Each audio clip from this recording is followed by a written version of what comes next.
Listo, entonces, pues como les decía, vamos a revisar dos problemas, uno del contest de hace 2 semanas y otro del contest de la semana pasada. Voy a compartir el screen por aquí.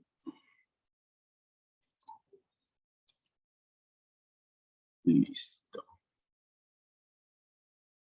Creo que ahí ya pueden ver mi pantalla, ¿no es cierto? Sí, ahí se ve. Dale. Voy a empezar. Este fue el contest de hace 2 semanas, que era el de recursión. Pues por ahí vi que nadie hizo el C, entonces pues les voy a explicar el C, porque creería que es el más complejo. La verdad, no tuve tiempo de revisarlos todos, revisé como los que tenían menos submission, y me pareció que, pues, que el C tenía un par de cositas importantes que sería bueno revisar. Como les decía, después de que el contest termina, cuando yo voy aquí al overview, miren que acá me aparece dónde está el problema original, ¿sí? Algunos links a veces están rotos, entonces, por ejemplo, este HackerRank Crosswords está roto, el link no funciona, pero si uno busca el problema tal cual, el problema aparece. Vamos. Y acá ya en los jueces, pues, por ejemplo, miren que en HackerRank uno acá tiene las discussions y acá puedes ver como los tipos en los que, pues como conversaciones que se tienen respecto al problema, y a veces le pueden tirar a uno algunos tips de cómo resolver el problema. A veces algunos son muy spoilers, así que pues utilícenlo con cuidado. Y después de que uno lo resuelve, creo que antes no, le aparece la editorial, que es como la intención de la persona que lo implementó, quería que se resolviera. Igual, pues los problemas no tienen única solución, pero bueno. Pero, por ejemplo, miren que aquí dice recursión fuerza bruta, entonces esto le va dando una idea de cómo uno puede ir abordando el problema. Entonces, revisemos el problema. En caso de que no lo hayan leído, la situación es la siguiente. Nos dan un crossword, o sea, un crucigrama de 10 por 10 y un conjunto de palabras, ¿no es cierto? Que pues son nombres de lugares que tienen que ser llenados en las celdas que nos dan, ¿no es cierto? Y aquí nos dicen que las celdas son marcadas con más o con menos. Si la celda está marcada con menos, es que puede ser llenada donde está, pues ahí puede ser donde va la palabra, ¿no es cierto? Y pues aquí nos dan un ejemplo. Miren que en realidad, pues digamos que el hecho de que estos sean nombres de lugares, o que como tal, pues que esto sea un crossword, pues digamos hay que centrarse más en el problema que está detrás, ¿sí? Entonces en el problema que está detrás me están dando una matriz de 10 por 10, tengo unas celdas ocupadas, unas celdas vacías, y me están dando unas palabras que tengo que encajar en esas celdas. Aquí, pues digamos que por lo que se ve en el output, las palabras siempre van de izquierda a derecha o de arriba a abajo, ¿no es cierto? Entonces, mira que aquí está Lasha, está aquí, está Poland, acá primera, Spain, está acá, y India está acá. Entonces, digamos que pues no es bueno a veces, si no se lo dicen explícitamente, asumir esas cosas, como que las palabras van de izquierda a derecha, arriba a abajo. Pero pues digamos que en este caso, cuando yo lo resolví, lo asumí, y pues digamos que pensando en como, bueno, ¿qué pasa si la palabra va al contrario? Puede que me demore mucho más la implementación. Y pues algunas veces, por ejemplo, en estos casos que uno está como entrenando, que no está en competencia, pues es bueno como, bueno, pues tirémoslo así y vemos a ver si no pasa, y si no pasa, pues entonces ya miro cuál es la otra opción de cómo hacerlo. Igual, pues digamos que tiene una variación chiquita, no es tan complicado, pero pues bueno, asumiendo que va de derecha a izquierda y de arriba a abajo, pues de izquierda a derecha y de arriba a abajo, pues la solución que implementé funciona. La forma del input nos tiran como la matriz de 10 por 10, ¿no es cierto? Como les decía, los más son sitios que están ocupados y los menos son sitios que están libres para poner palabras. Están los 10 caracteres, las 10 filas, y después nos tiran el conjunto de palabras separados por punto y coma. Y la salida que tenemos que dar, pues es la misma matriz de 10 por 10, pero ya con las palabras eh, incluidas. Hasta ahí, pues digamos que eso es como lo que uno entiende del problema, y eso es lo que uno pues debe como abstraer de cada problema cuando lo lee, mirar exactamente qué le están pidiendo, qué es lo que le entra y qué es lo que debería salir de su problema. Aquí en HackerRank, no sé si alguna vez han hecho problemas en HackerRank. HackerRank a veces te da unas clases como pre-resueltas en el sentido en que te toca implementar solo una función, ¿sí? Entonces él te tira el resto del código. Lo va a cambiar el lenguaje porque en el mío pues probablemente no, yo no lo hice así, pero digamos que HackerRank te da esa posibilidad, que HackerRank te dice, vea, complete esta función y él por debajo te genera toda la lógica para leer el input y para sacar el output con las definiciones que tengan. Y acá, entonces, en los problemas de HackerRank, en algunos, te dice cómo debe ser esa función que toca implementar. Entonces, la función es lo que va a hacer que me retorna la raíz de strings, cada uno por un row del, del rompecabezas finalizado, ¿no es cierto? Y lo que le entra, pues, es una raíz con 10 strings, cada una de 10 caracteres, y la lista de palabras. Ah, no, y una string con las palabras delimitadas por semicolon, pues por punto y coma. Yo lo volví a leer de cero y pues igual uno acá puede pegar pues el código completo o puede como tal hacer solo la funcioncita. Como les dije, soy nativo de Java, así que lo implementé en Java, pero ahora lo vemos. Les voy a explicar más o menos como cuál fue la estrategia y pues si alguien tiene alguna pregunta en algún momento, pues abre el micrófono y habla que no hay ningún problema. Digamos que aquí la estrategia que yo utilicé, voy a probar esto, sí. Nunca he usado Zoom como presentando, así que voy apenas cogiéndole el tema a las rayas y todas esas vainas. Lo que yo hice fue reducir este problema a verlo como tengo, en este caso, pues vámonos con el ejemplo que está arriba. Vamos. Vámonos con el ejemplo que está arriba. Tengo 4 palabras y tengo 4 espacios para llenarlas, ¿no es cierto? Entonces, si vemos aquí, tengo este espacio, este primer espacio, ¿no es cierto? Tengo este segundo espacio, este tercer espacio y este cuarto espacio. ¿Sí? Y me dejo de preocupar de cierta forma por la complejidad que eso es una matriz de 10 por 10, que tiene unos caracteres, no sé qué. Si lo veo así, ¿sí? Porque al final yo tengo estas 4 palabras, tengo mis 4 espacios y lo que tengo que hacer es decidir como en qué espacio debe ir cada palabra, ¿sí? Entonces digamos que ahí ya hice, pues, simplifiqué un poquito el problema, porque al final es como darle un orden a estas palabras de tal forma que puedan ocupar estas posiciones. Digamos que ya en la validación de qué palabra puede ir en qué posición, pues ahí es donde me va a importar el crucigrama, pero inicialmente, digamos que el problema se reduce a organizar unas palabras de acuerdo a un criterio. Y que el criterio, pues en este caso, es que puedan ser ubicadas en esa posición del crucigrama. Entonces, viendo el problema así, nuestro primer desafío sería identificar cuáles son esos espacios que tengo disponibles. Entonces, como les dije,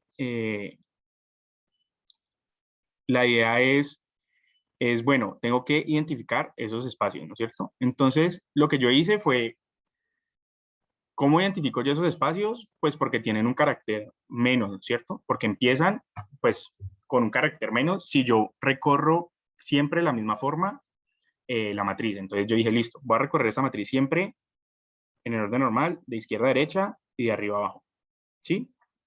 Y cada vez que yo me encuentre un menos, digo que ese es el inicio de una palabra. Pero entonces tiene truco, ¿no es cierto? Porque yo me encuentro este menos y yo digo, listo, ahí inicia una palabra. Entonces esa palabra inicia en 1,1 y adicional a eso, miro alrededor si esa palabra es horizontal o no, o vertical, ¿no es cierto? Y digo, listo, esa palabra es horizontal, porque a la derecha tiene un lado menos. ¿Qué pasa? Si de pronto la palabra en el mismo punto inicia una palabra horizontal y una vertical, entonces pues ahí vemos qué es lo que va a hacer adelante. Yo, como ya tengo ese punto de inicio identificado, yo quiero que todo el resto de los signos, pues de los menos, de los espacios que tengo en esa matriz para poner una palabra, me los marque como si ya los hubiera encontrado, para poder cancelar todo el espacio, ¿sí? Pero entonces ahí tengo que tener cuidado con una cosa, y es que hay espacios que son compartidos entre varias palabras, ¿sí? Entonces, ¿qué era lo que yo hacía? Y ahorita les muestro en código cómo se ve. Como yo sé que la palabra es horizontal, ¿no es cierto? Entonces yo voy a ver si no tiene ningún espacio arriba o abajo.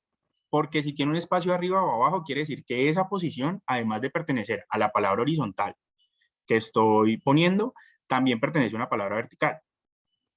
Entonces yo entro aquí en el primer espacio, que fue el que detecté, y digo, vea, esto no tiene ni arriba ni abajo ningún menos, entonces esto lo tacho, pues lo vuelvo un más para que en el siguiente ciclo, ¿no es cierto?, no me lo vuelva a detectar. Entonces digo, listo, tan, esto es un más. Y hago eso con todos, excepto con los que tienen un menos o un espacio vacío arriba o abajo.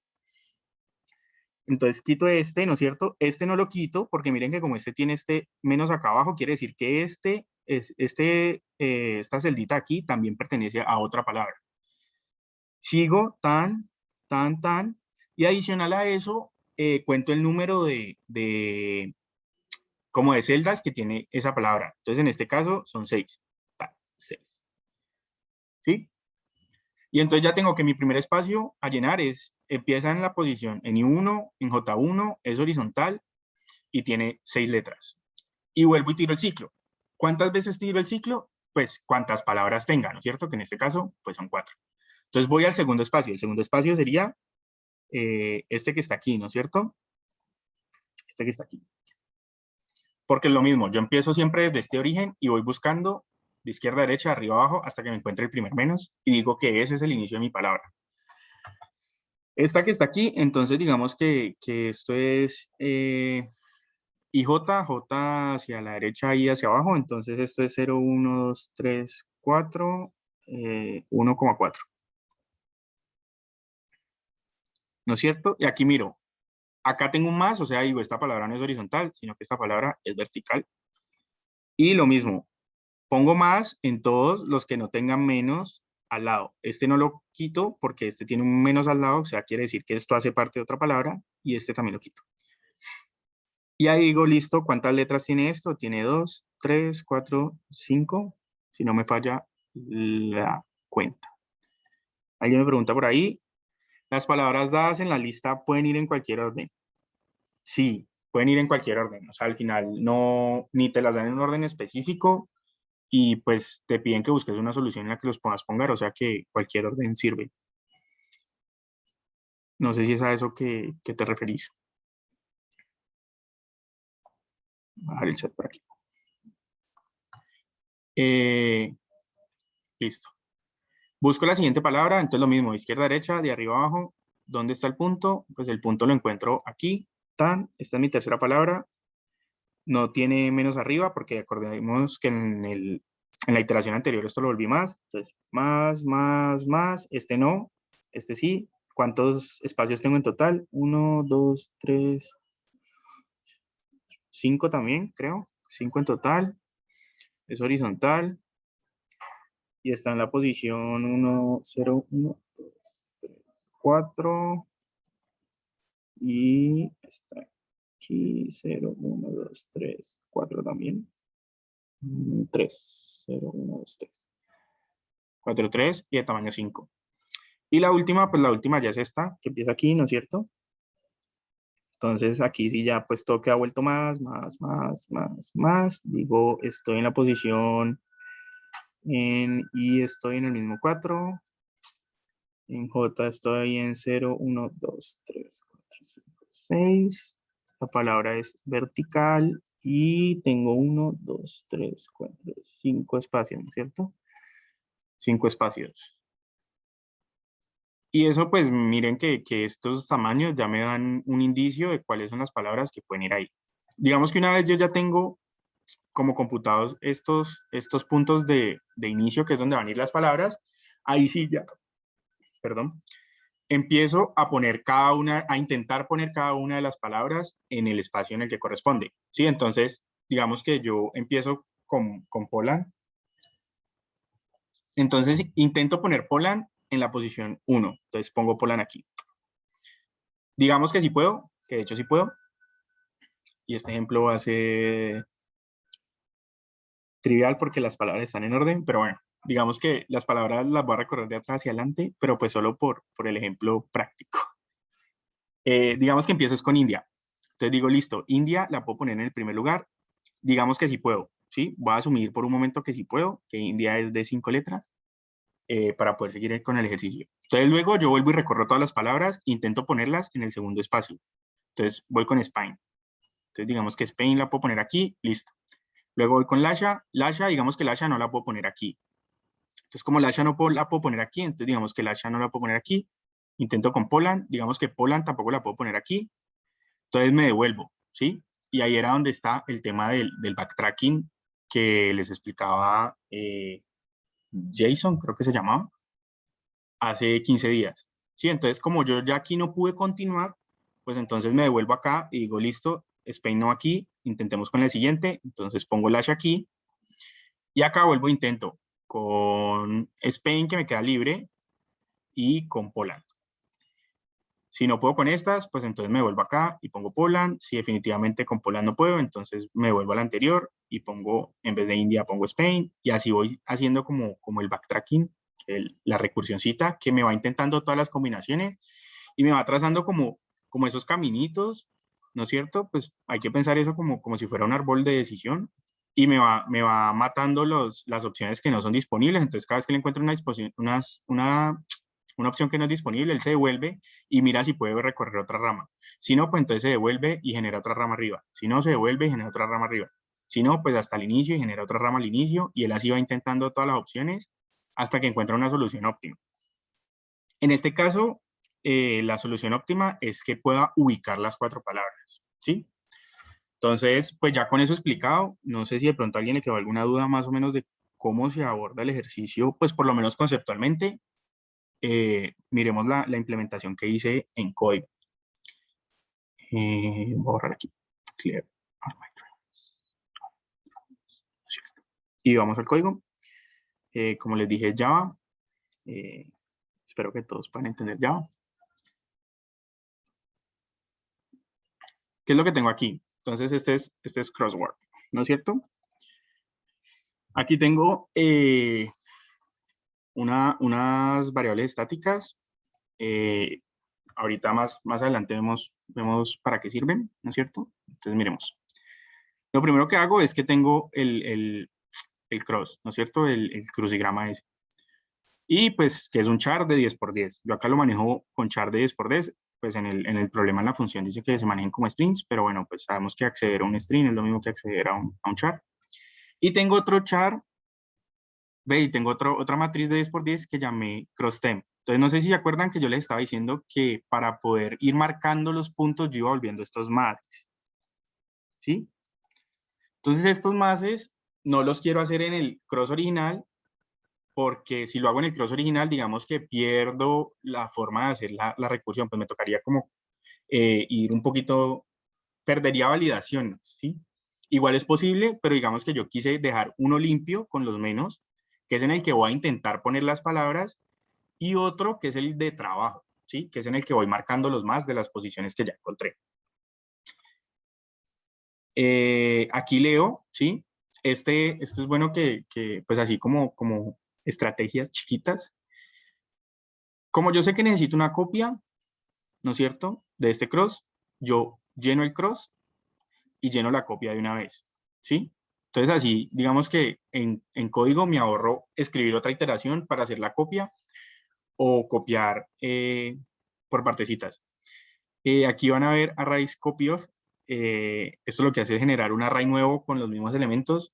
La verdad, no estoy seguro si era necesario o no, pero no me acordaba el tema de los arrays, si pasaban por referencia o pasaban como objetos primarios. La verdad, no me acordaba mucho. La verdad, yo como un año sin programar en Java, entonces me quedó la duda, así que por si las dudas, copy off. Igual eso aumenta un poquito la complejidad. Digamos que pues esto es una operación que es ODN, porque toca generar un nuevo array, toca reservar la memoria, y copiar todos los elementos y todo eso.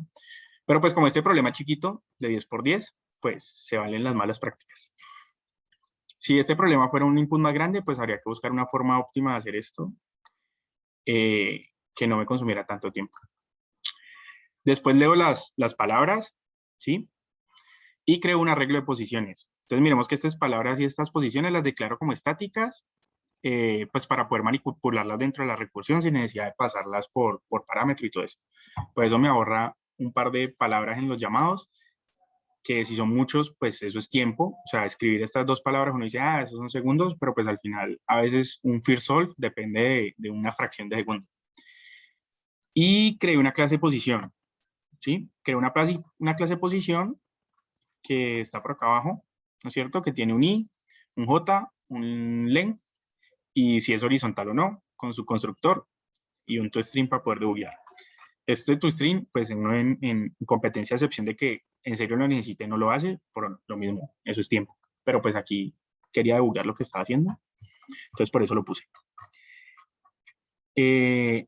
Y empiezo a hacer lo que les dije de buscar las palabras, ¿no es cierto? Entonces les dije, voy buscando la primera posición, ¿sí? Entonces yo asumo que la posición está por fuera, pues aquí inicio con un valor arbitrario, recorro la matriz del arreglo, y cuando me encuentre el primer menos, digo que esa es mi posición de inicio de esa palabra, y pues aquí una forma de hacer un break elegante entre los dos fors. Llevar las variables al máximo para que salgan los dos fors de una. También no puede hacer un break, pero el break creo que solo cierra el for interior, entonces pues para estar seguros. Y luego tengo que calcular lo que les decía del tamaño y volver los menos que me sobran, que pertenecen solo a esa palabra, más para evitar que en la siguiente iteración los copie. Para ver si es horizontal, miro si el que está a la derecha... bueno, primero miro que no esté en el borde del cross, porque si no me va a dar un out of bound. Y miro si el que está a la derecha es un menos. Y ya, probablemente si hubiera habido algún caso así bien borde, esto hubiera fallado, porque tal vez también tenía que ver a la izquierda, no solo a la derecha. Pero bueno, eso son cosas que se da uno cuenta después de paso, así que es bien. Si mi palabra es horizontal, empiezo a recorrer las jotas, ¿no es cierto? Entonces, si mi palabra es horizontal, empiezo a recorrer de izquierda a derecha, cancelando esos más que les decía, ¿no es cierto? Entonces, si tengo un menos, le incremento el tamaño. Miren que empiezo en el mismo PJ, así que valido desde la primera posición, pues para no ponerle una lógica ahí adicional de si es la primera, entonces haga esto, si es la segunda, nada. Empiezo con tamaño 0 y empiezo en la posición inicial. Voy hasta 10, hasta el final, pues hasta que llegue al break, que en este caso también es un temj igual a 10. Miro si es un menos, aumento el tamaño, lo vuelvo un más, y luego valido si de pronto arriba o abajo hay un menos, arriba o abajo hay un menos, pues lo vuelvo menos otra vez. Esto hubiera podido hacer un if y no sé qué, y validar si esto y esto y esto, entonces póngale el más, pero pues a veces es más simple, yo lo asigno como más y luego hago las dos condiciones adicionales para volverlo menos. Hay que ir viendo ahí como, pues cada uno va viendo cuál es su forma más rápida de programar y la forma que más se entiende, porque luego a veces uno tiene un error y cuando tenés esos condicionales muy largos, pues debuguear es mucho más complicado. Y pues recuerden que cuando uno está en competencia solo hay un equipo me refiero a un computador, entonces muchas veces uno tiene que buguear en papel. Entonces, si uno tiene que buguear en papel y tiene un if con 3000 is, 3000 os, pues va a ser mucho más complicado.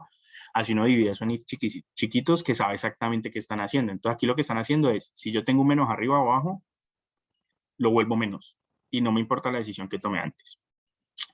Y pues avanzo esa variable temporal. Y eso lo hago pues hasta que no encuentre otro menos, porque quiere decir que ahí terminó la palabra. Y pues hago lo mismo con las verticales, sino que pues ya en vez de recorrer i, recorro j. Perdón, en vez de recorrer i, recorro j y lo mismo. Voy hasta menos 10, lo vuelvo un menos, aumento el tamaño, lo vuelvo un más. Perdón, verifico si es un menos, aumento el tamaño, lo vuelvo un más.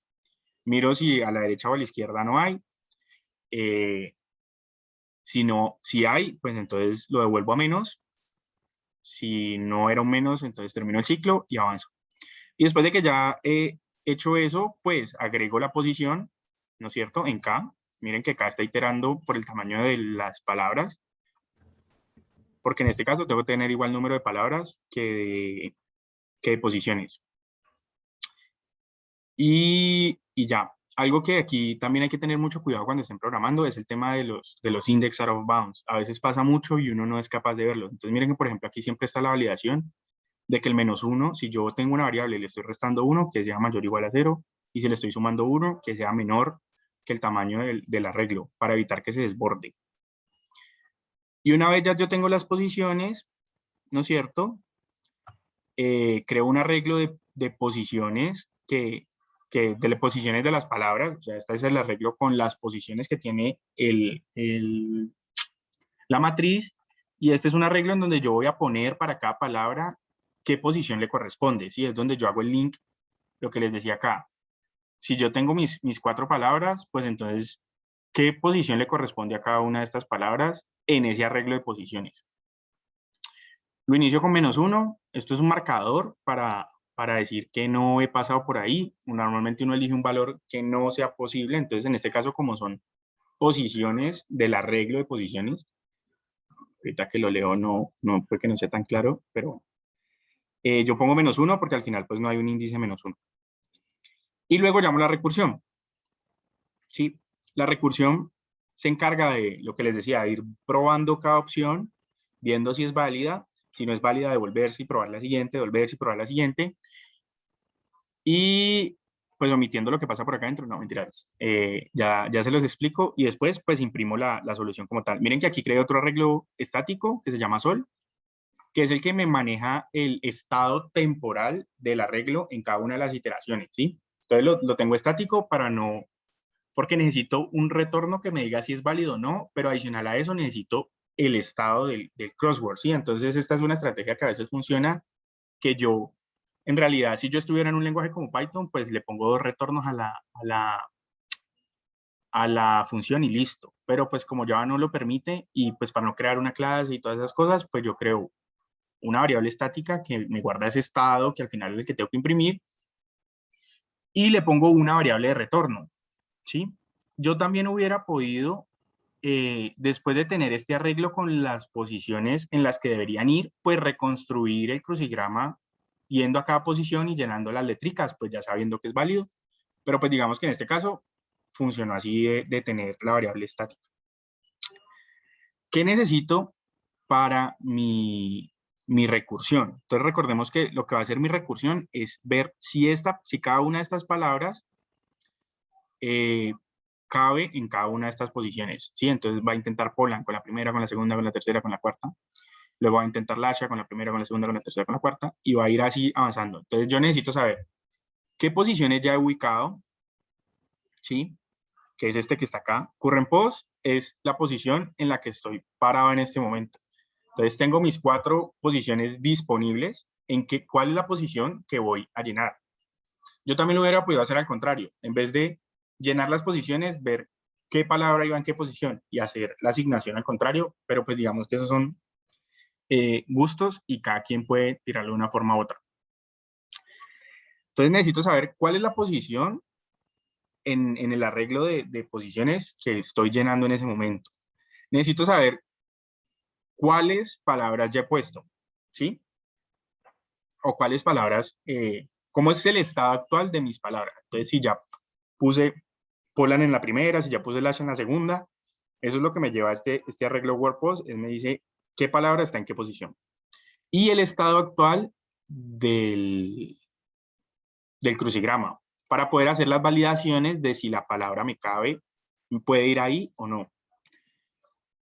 ¿Cómo hago eso? Primero, si llegué a un current post que es mayor o igual al length de las posiciones, es decir, ya ubiqué las 4 palabras y voy a buscar una quinta, digo, eso está resuelto porque ya pude ubicar las palabras que tenía, pongo el estado que tengo en mi variable estática para imprimirla y retorno ese arreglo. Retornar ese arreglo, digamos que en realidad yo no le doy un uso a ese arreglo. Al principio pensé que lo iba a hacer en el sentido de que pues no le doy un uso grande a ese arreglo, más allá de marcar si ya puede tener la posición o no, si ya ubiqué la palabra o no. Entonces hubiera podido hacer un arreglo de booleanos. Pero pues estaba pensando al principio que iba a reconstruir el crucigrama, entonces necesitaba saber en qué posición iba a quedar cada palabra. Pero al final no lo hice.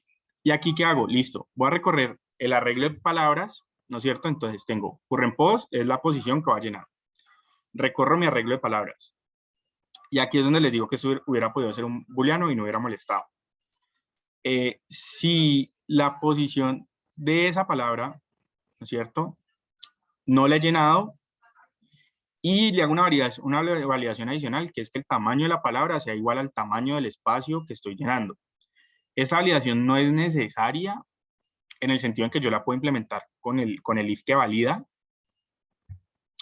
pero bueno, aquí me sirve porque me evita hacer una validación después, ¿sí? Entonces yo guardando ese len de ese tamaño de los huecos que va a llenar, comparando con el tamaño de las palabras, eso ya es una validación que me corta muchas ramas del árbol, ¿sí? Por lo que decíamos de, por ejemplo, aquí mi primer espacio es de 6, entonces con estas palabras él ni siquiera lo va a intentar.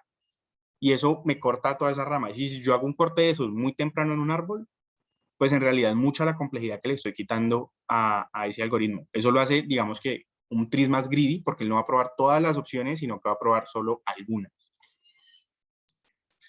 Después de que yo tengo eso, genero una copia del arreglo en el que estoy guardando las posiciones.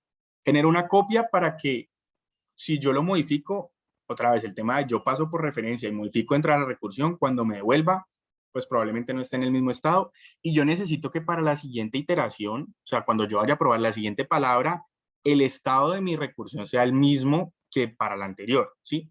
Entonces, si yo tengo dos palabras ubicadas que ya están puestas en el crucigrama, ya tengo las letricas y todo, y voy a probar con las otras dos, necesito que esa prueba de esas otras dos palabras se haga en las mismas condiciones para las dos, porque si no puede que la recursión falle. Entonces, si yo intento con una y se me olvida reiniciar una variable o se me olvida deshacer alguna marca que me hace la recursión y pruebo con la segunda, puede que la segunda me diga, no, eso no es válido, pero es por una marca que hizo la primera recursión. Entonces, yo siempre que trato de hacer estas recursiones, lo que hago es copiar el estado, o más bien las variables que me van indicando el estado de mi recursión. En este caso, aquí genero la copia de WordPost y la copia del cross-term, ¿sí? Para tener una copia del crucigrama y una copia de la regla de posiciones de ese estado actual, y marco, ahí sí, pues entonces, para el siguiente iteración, o más bien para la siguiente recursión, cuál va a ser el estado con el que se va a ir. Y esto es bueno que si este tema de recursión y este tema del estado en el que va mi recursión y todo eso, es bueno que lo practiquen bastante, porque esta es la base también del DP y los problemas de DP. Muchas veces, pues hay varias formas, pero digamos que una de las clásicas es a través de recursión, y es teniendo muy claro el tema de los estados, de cómo son las transiciones en mis estados, de cuáles son mis estados finales. Sí, hay que pensarlo como si fuera un grafito de estados.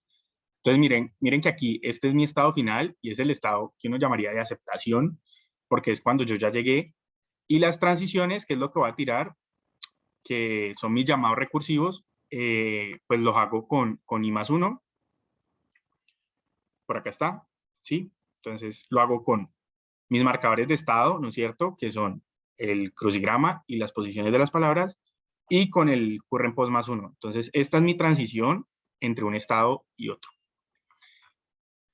Y acá, bueno, después de copiar eso, yo asumo que es posible, ¿sí? Esta también es una estrategia, pues, así, tips chiquitos. Muchas veces es más fácil, en vez de probar que es posible, asumir que es posible y probar que no es posible. Entonces, en este caso, yo asumo que yo puedo poner la palabra hasta que se demuestre lo contrario. ¿Y cómo demuestro lo contrario? Pues poniendo la palabra. Entonces, si la palabra es horizontal, nuevamente recorro las jotas, y aquí que valido. Si ese espacio está disponible, pongo la letra que le corresponde a la palabra en esa posición. Y luego valido si la posición en ese crucigrama es la de la letra. ¿Por qué hago esta validación adicional? Porque yo acá solo lo estoy haciendo si el espacio está disponible. Si el espacio no está disponible, entonces puede que una palabra anterior ya me haya llenado ese espacio. Entonces aquí yo lo que estoy haciendo es validando si efectivamente había una letra en ese espacio que sea la misma que la que yo intenté poner ahí. Si esto no pasa, es decir, hay otra letra ahí distinta, pues entonces, otra vez, una forma fancy de matar los ciclos, le digo, no es posible, cae igual a length y sale del ciclo. Probablemente hubiera podido ponerle un ciclo, una condición if posible, perdón, and posible en los ciclos, pero pues ahí va. y avanzo recorriendo toda la palabra. Y si es vertical, pues hago lo mismo, sino que pues avanzando en I en vez de en J. Una vez yo hago esta validación, ¿no es cierto? Que es la de ir y poner la palabra en el crucigrama. Me pregunto si después de todo eso fue posible o no poner la palabra. Si sí fue posible poner la palabra, entonces lo que les decía, llamo al siguiente estado de la recursión. El siguiente estado de la recursión es con la palabra puesta en esa posición, que fue lo que hice por acá, y con el crucigrama en ese estado, que es poner la palabra, que es lo que estoy haciendo aquí en estos dos ciclos, y en la posición siguiente, porque ya esa ya la llené.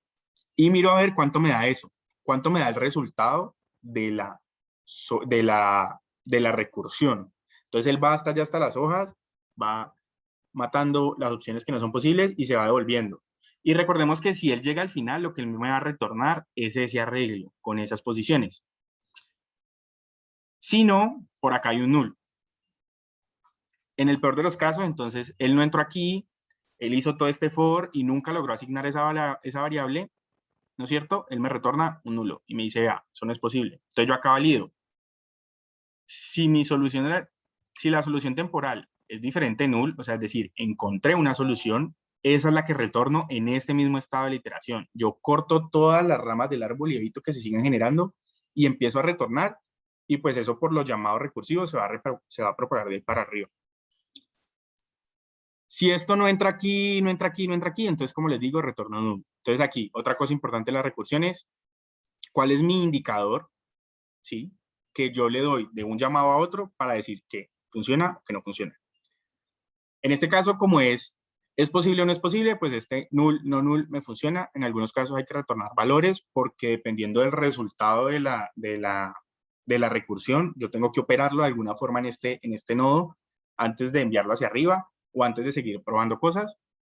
Entonces hay que ir ahí como analizando cada caso en particular, cada uno tiene sus detallitos. Y ya, esa es la solución. No sé si alguien tenga alguna pregunta o algo. O si entendieron, todos entendieron o no entendieron. Eso, un poco en las clases, si la gente no dice nada es porque todos entendieron o ninguno entendió.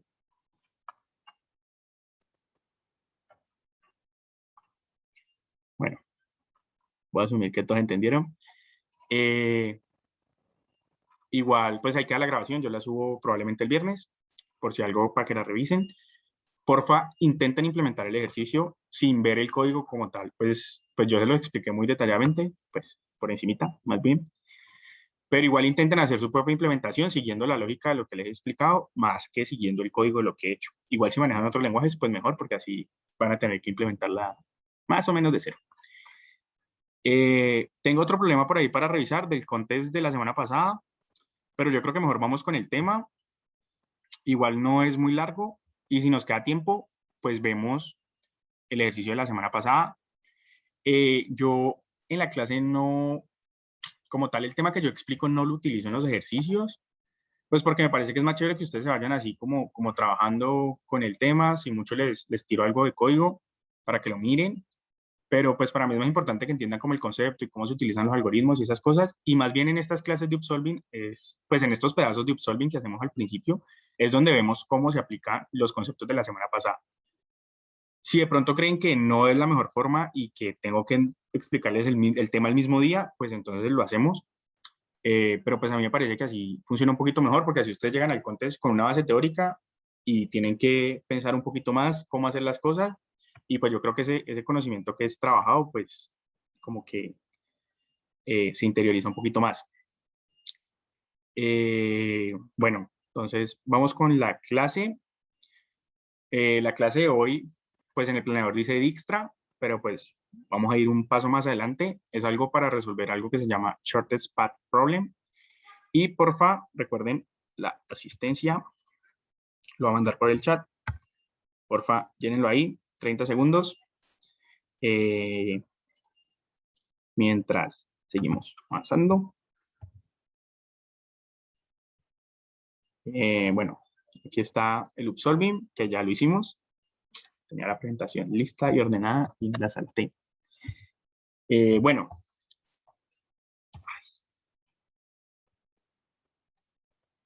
Que no me oculta. Un minuto. Acá. No sé por qué no me oculta la barra de inicio. Ya. Bueno, el problema. Vamos a ver el problema. Primero, un par de definiciones. Si estuvieron en la clase del jueves de la semana pasada, pues no debería haber ningún problema con esto. Yo voy a asumir que sí lo saben, pero igual voy a ser enfático en un par de definiciones y pues hacer un repasito así muy rápido de lo que debieron de haber visto en parte la semana pasada.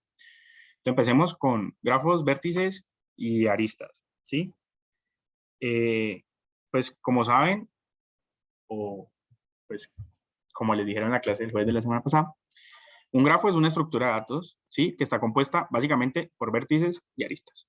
Entonces, los vértices básicamente son nodos, ¿sí? Pues también se llaman nodos, dependiendo del tema. Y son, pues digamos que se representan normalmente con circulitos o con punticos. Y las aristas, pues son líneas que me unen esos puntos, ¿no es cierto? Y ya, eso es un grafo, simple y sencillo. ¿Qué pasa? Digamos que esto se puede utilizar, pues, para modelar carreteras, redes, entre otras cosas, para hacer problemas de programación. Y pues digamos que yo puedo tener algunos tipos distintos de grafos, ¿no es cierto? Entonces vamos a ver algunos grafos. Ah, bueno, aquí vamos a ver una cosa adicional, que no sé si de pronto la vieron. El tema de nodos adyacentes y camino, que es importante, pues porque al final lo que estamos haciendo es shortest path problem, que sería el camino más corto. Entonces, pues es importante ver qué es un nodo adyacente y qué es un camino. Cuando yo tengo un grafo, ¿no es cierto? Recuerden, bolitas y circulitos y lineecitas.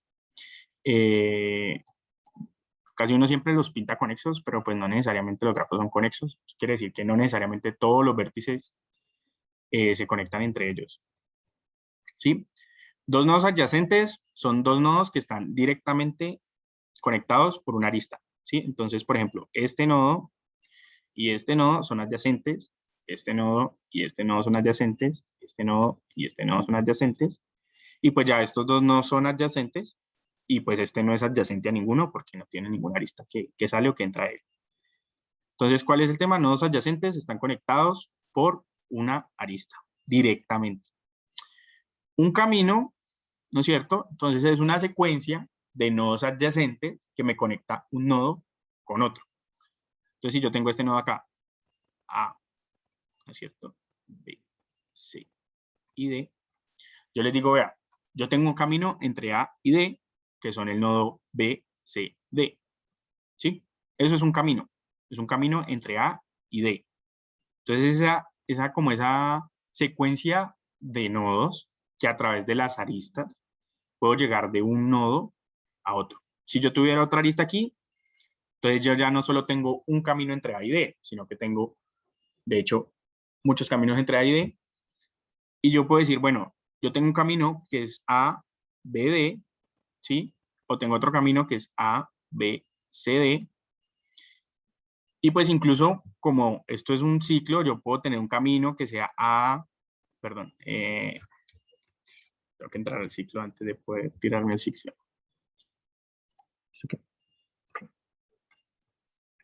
Puedo tener un camino que sea A, B, D, C, B, D. ¿Sí? Eso es válido cuando uno tiene ciclos, uno puede tener esos caminos que se enredan en esos ciclos, iteran, iteran, iteran, iteran. El hecho es que el camino empiece en el nodo que yo quiero y termine en el nodo que yo quiero. No importa si en el medio él está pasando muchas veces por el mismo ciclo.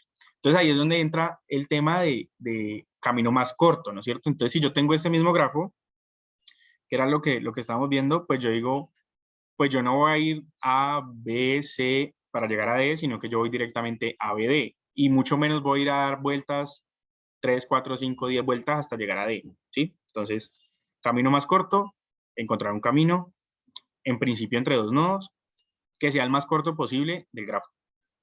Y vamos a seguir viendo conceptos sobre grafos. Algo importante es que tengo grafos que son dirigidos y grafos que son no dirigidos, ¿sí? Esto también debieron de haberlo visto la semana pasada. Es, si yo tengo dos vértices, bueno, digamos tres vértices, y yo tengo un grafo no dirigido, entonces otra vez, ABC, Un grafo no dirigido quiere decir que yo puedo ir por esta arista de A a B y de B a A sin ningún problema.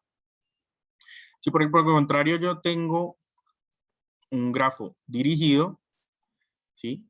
Que normalmente se pinta con flechitas.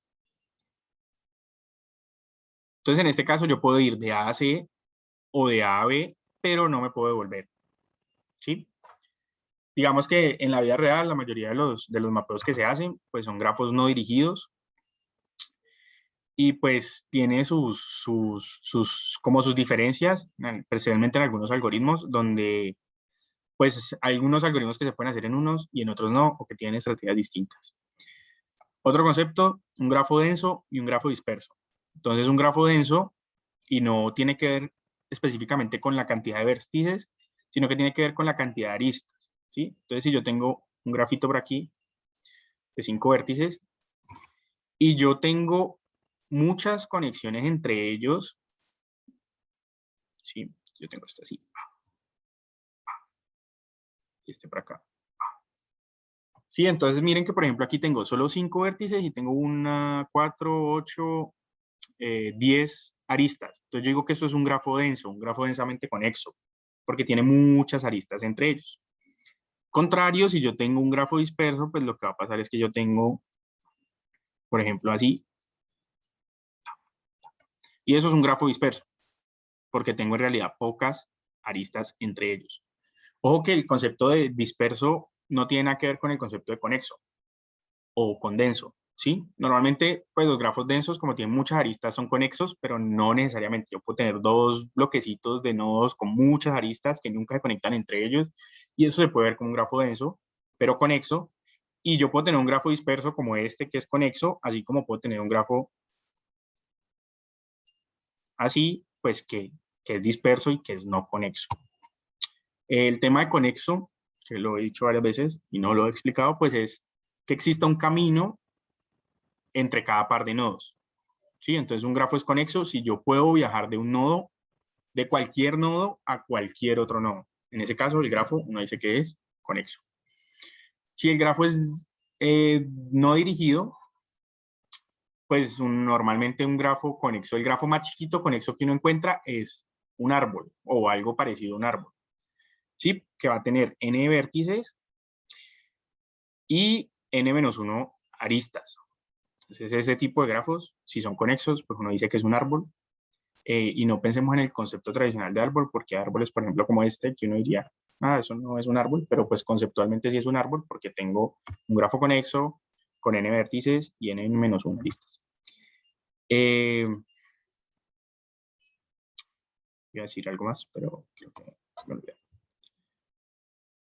Y aquí entramos a otro concepto que tal vez, no sé si lo vieron o no, que es el tema de los grafos ponderados. Sí, hasta ahora yo les he trazado bolitas y rayitas y les he dicho, listo, eso es un grafo y ya. Pero resulta de que, de hecho, en la vida real, en la mayoría de los problemas, estas aristas tienen un peso o un costo. Entonces, en inglés lo encuentran como weighted graph y pues se le habla de costo o peso. Y es que en realidad ir de este nodo a este nodo B puede que me tome 7 unidades. ¿De qué? Pues va a depender del problema. Digamos que esto es una red y yo les digo que son 7 milisegundos de tiempo viajando del nodo A al nodo B. Pues resulta que el nodo B, entre el nodo B y el nodo C no hay 7, sino que hay 800.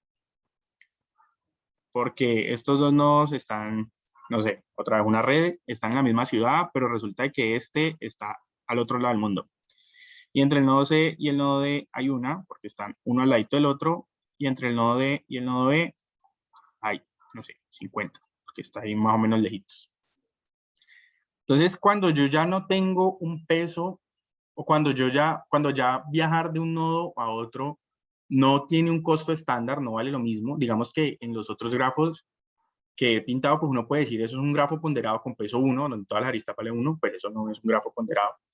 En el sentido de que si toda la arista vale lo mismo, pues eso uno puede asumir que no es un grafo ponderado, pero cuando los costos o los pesos de las aristas son distintos o pueden ser distintos, pues uno tiene que considerar ese grafo como un grafo ponderado Y entonces eso ya me cambia un poquito los algoritmos que yo puedo aplicar sobre ellos. En general, lo que les decía, si yo tengo un grafo no ponderado, pues yo le puedo poner como peso 1 a todas las aristas y utilizar los algoritmos que vienen para grafos ponderados. Pero usualmente hay unas estrategias que son más simples para resolver los mismos problemas en grafos no ponderados. Estos pesos, dependiendo del problema, pues pueden ser números enteros, pueden ser números reales, pueden ser números positivos, pueden ser números negativos, pueden ser dos números, entonces no solo es la velocidad, sino la cantidad de paquetes que puede transmitir, entonces ya no estoy hablando solo del costo, sino que también tiene una capacidad, y pues eso lo vamos a ir viendo probablemente más adelante con algunos otros algoritmos sobre grafos.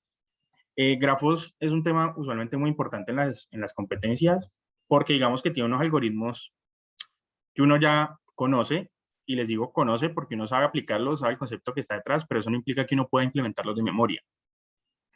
Sí, en las competencias normalmente se permite llevar cierto material impreso y pues a uno ahí lleva algoritmos clásicos como el que vamos a ver hoy que es de Dijkstra, porque pues uno no se los tiene que saber todos de memoria, necesita saber más bien es cómo funciona por si hay que modificarlo y cómo utilizarlo. Bueno, sigamos. Aquí hay dos conceptos de los que voy a hablar más adelante y más adelante no solo en esta clase, sino en otras clases, que es el tema del Shortest Path Tree, que es algo que se genera con el algoritmo de Dijkstra, y el Minimum Spanning Tree, ¿sí? Entonces, ¿se acuerdan que estábamos viendo grafos, no es cierto? Que teníamos ahorita muchas conexiones, o pues un nivel intermedio de conexiones, tampoco tiene que ser muchas, ponderado, ¿sí? 1, 2, 3, 5, 8. Hay un concepto que se llama el Minimum Spanning Tree, que lo vamos a ver más adelante, creo. No sé si ya lo vieron. No, creo que está después de este tema. Que es, yo quiero eliminar las aristas de este grafo de tal forma que me quede el grafo conexo con el peso más pequeño posible, ¿sí? Entonces hay estrategias para eso. Entonces digamos que en este caso, pues yo aquí leo esta arista, esta, y me queda solo estas tres aristas y yo les digo, listo, ese es el Minimum Spanning Tree. Ese es el árbol mínimo de generación. ¿Qué es un árbol? ¿Qué es un árbol? Porque se acuerdan lo que les decía, tengo n vértices, n-1 aristas, que tiene las aristas de menor peso en términos generales, ¿sí? Entonces, que los viajes entre todos los nodos son el menor posible. Y que, que me genera el grafo completo, ¿sí? Entonces, tengo todo el grafo conexo con los mínimos pesos. El Shortest Path Tree es, dado un vértice, ¿sí? Entonces, digamos que era el mismo problema, pero yo quito este, y lo que pasa es que yo les digo, hágame el Shortest Path Tree, que sería el de los caminos de menor peso, ¿sí? Ya no es en general el del árbol, sino el de los caminos de menor peso, que algunas veces es el mismo, otras veces no es el mismo. Entonces, por ejemplo, en este caso, probablemente me dé el mismo porque los números están muy diferentes, pero si digamos que yo selecciono este nodo como nodo de partida y les digo cuál es el mínimo, el Shortest Path Tree, sería el árbol de los caminos mínimos. Entonces, a este nodo, pues es 2, de 1, directo. A este nodo tengo dos opciones, o ir por acá, ¿no es cierto? Que sería 3, o ir por acá, que sería 8. Entonces me quedo con esta, cancelo esta. Y pues a este nodo tengo esta opción que es 5 y esta opción que es 5. Entonces digamos que me quedo con esta para que no me dé el mismo ahorita. Y ahí ya ese sería el Shortest Path Tree de este nodo partiendo desde este vértice. No sé si de pronto alguien tiene alguna pregunta hasta ahí, pues la escribe o me interrumpe y la revisamos, pero pues digamos que eso en términos de definiciones es lo que tenemos para poder abordar pues ya el problema como tal. ¿Alguien tiene una pregunta? Revisemos. No, Nicolás dice, todo claro, listo. Entonces, pues avancemos. Como les decía, ¿cuál es el problema? En términos generales, Shortest Path, encontrar los caminos más cortos. Hay distintas, o sea, si yo les digo los caminos más cortos, pues eso es como que, digamos, muy abstracto, entonces hay que bajarlo un poquito, y cuando uno ya lo baja un poquito, pues se encuentra con que hay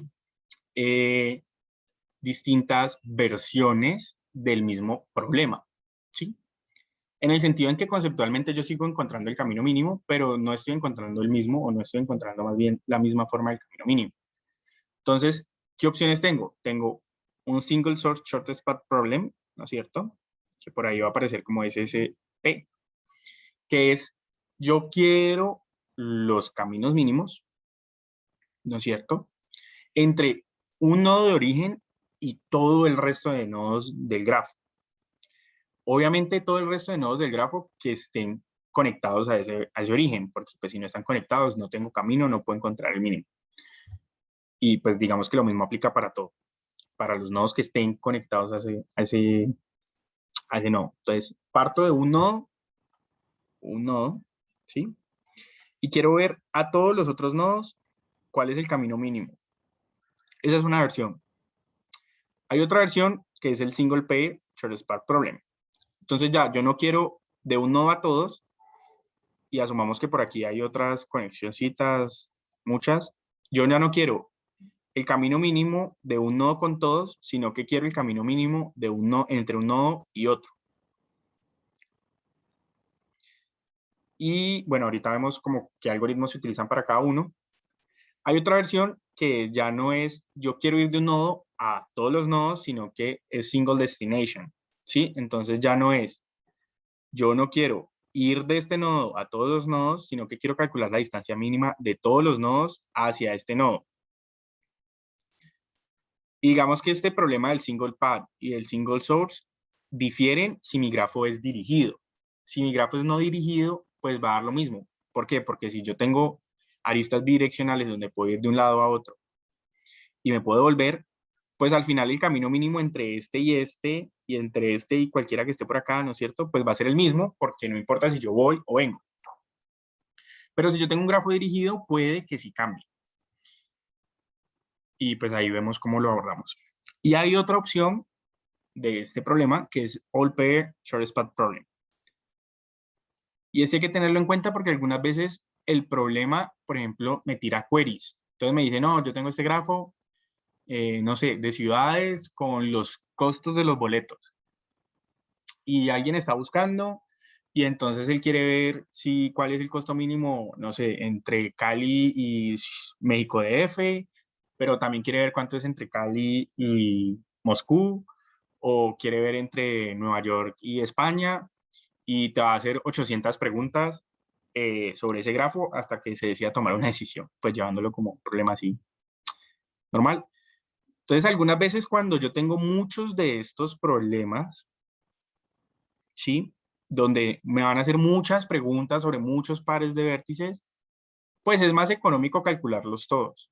Y es más económico en el sentido de que a veces la implementación es más fácil y pues obviamente hay que tener cuidado con la complejidad temporal y con ese tipo de cosas. Y va a ser mucho más relevante, por ejemplo, en nodos que son muy densos, porque hay algoritmos que dependen de la cantidad de aristas, hay algoritmos que dependen de la cantidad de vértices. Ahorita hay algo así sobre las complejidades de los algoritmos que les voy a explicar, pues el algoritmo que les voy a explicar y otros que les dejo ahí, que creo que son para la siguiente semana, o perdón, para la clase de mañana.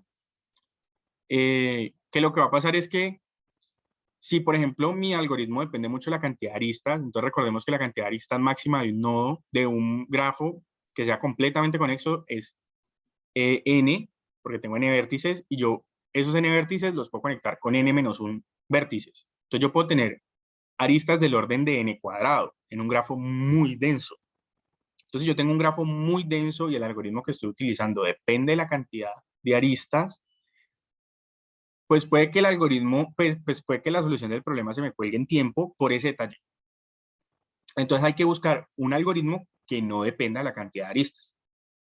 Y lo mismo, por ejemplo, en algunos casos, si yo, por ejemplo, estos grafos, digamos que todos los que he pintado son simples, pero algunas veces yo tengo multigrafos, que es que yo entre un par de vértices puedo tener varias aristas. Ahí, típico, si yo tengo un problema de single path, de shortest path, perdón, y tengo un multigrafo, yo cada vez que me entre una arista de estas, como al final lo que están haciendo es conectándome los mismos vértices, yo mato las de mayor peso de entrada para bajarle complejidad al algoritmo y para bajar memoria la que estoy utilizando y etcétera, etcétera, etcétera. Entonces, y lo mismo, por ejemplo, si yo tengo ciclos en el grafo, yo aquí leo los ciclos. Si mi problema es específicamente de shortest path, porque digamos que esta información no me suma, ¿sí? Porque al final yo no voy a ir un nodo a través de una de estas aristas sabiendo que ya estoy en el nodo y que mi mínimo costo de ir de un nodo al mismo es 0. Pero hay que tener mucho cuidado con el problema, porque si el problema no me dice que yo puedo ir de un nodo al mismo, por alguna extraña razón, pues entonces ahí sí hay que incluirlas. Pero en general, si yo tengo un problema de shortest path, digamos clásicos, sin variaciones, yo puedo quiliar las múltiples aristas quedándome con las más chiquitas, con la de menor peso, y quiliar los ciclos. Perdón, pues sí, los ciclos con el mismo nodo. Otra cosa, normalmente en las implementaciones, no sé si es maña mía o es en general, cuando yo tengo un grafo no dirigido, yo lo convierto en un grafo dirigido, ¿sí? Porque siempre me parece que es más fácil trabajar con grafos dirigidos y lo convierto desde la lectura del problema. Entonces, si a mí me dicen, vea, es que el vértice I se conecta con el J, entonces yo tengo el vértice I, tengo el vértice J, y en el problema me dicen, le va a llegar un input donde le dice I, J y W, que es el peso, que es una clásica forma en la que se dan los inputs de estos problemas con grafos con peso. Entonces, pero me dicen que el grafo es no dirigido, entonces yo creo la arista de I a J y creo la arista de J a I y vuelvo mi grafo dirigido, porque a mí me parece que es más fácil las implementaciones. Igual digamos que muchos de estos algoritmos se pensaron originalmente en grafos dirigidos, entonces pues puede ser. Y otra cosa, yo creo que lo vieron, uno tiene como dos formas clásicas de representar un grafo. Una es por una matriz de adyacencia,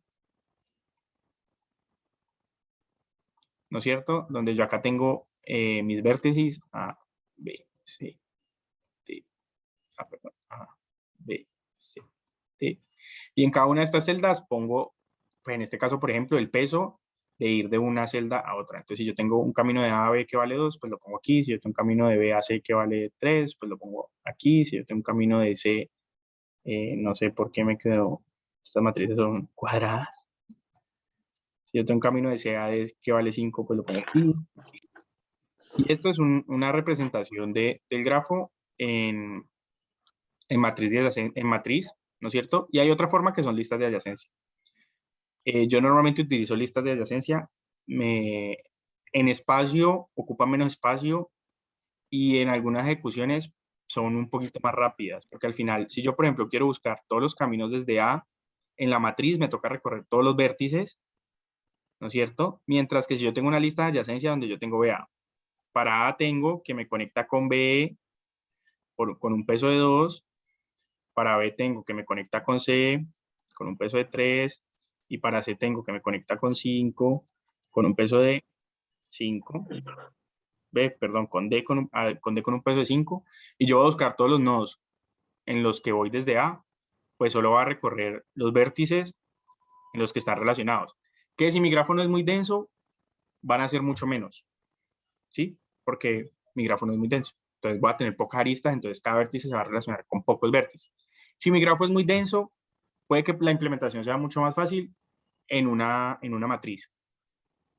Y pues digamos que las matrices, por ejemplo, no permiten, pues no es tan fácil manejar el tema de los grafos múltiples, ¿sí?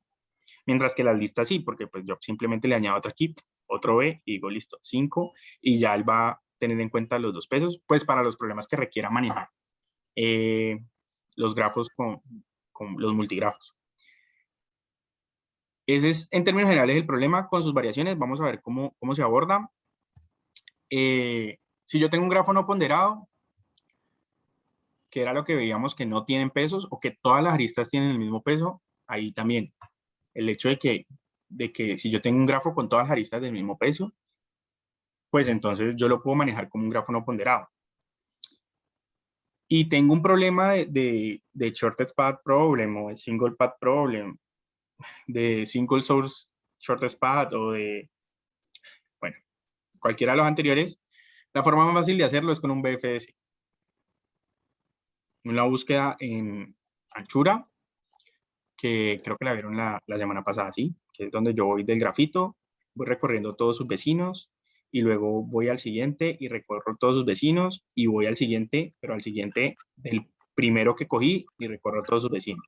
Eso es un BFS, pues así por encimita. Y esa es la forma en la que yo puedo resolver problemas de shortest path si estoy en grafos no ponderados o si estoy en grafos ponderados con el mismo peso en todas las aristas.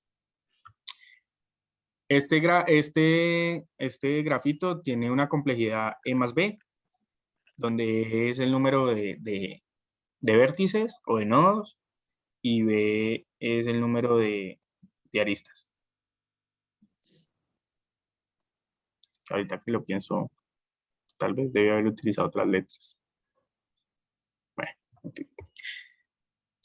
No, creo que es al contrario. No, B es el número de vértices y E es el número de aristas, y edge y vertex.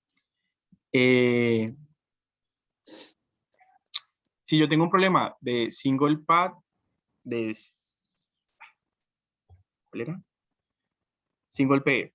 De single pair o de single source, yo utilizo un Dijkstra. ¿Sí? Regálame un minuto, conecto el computador.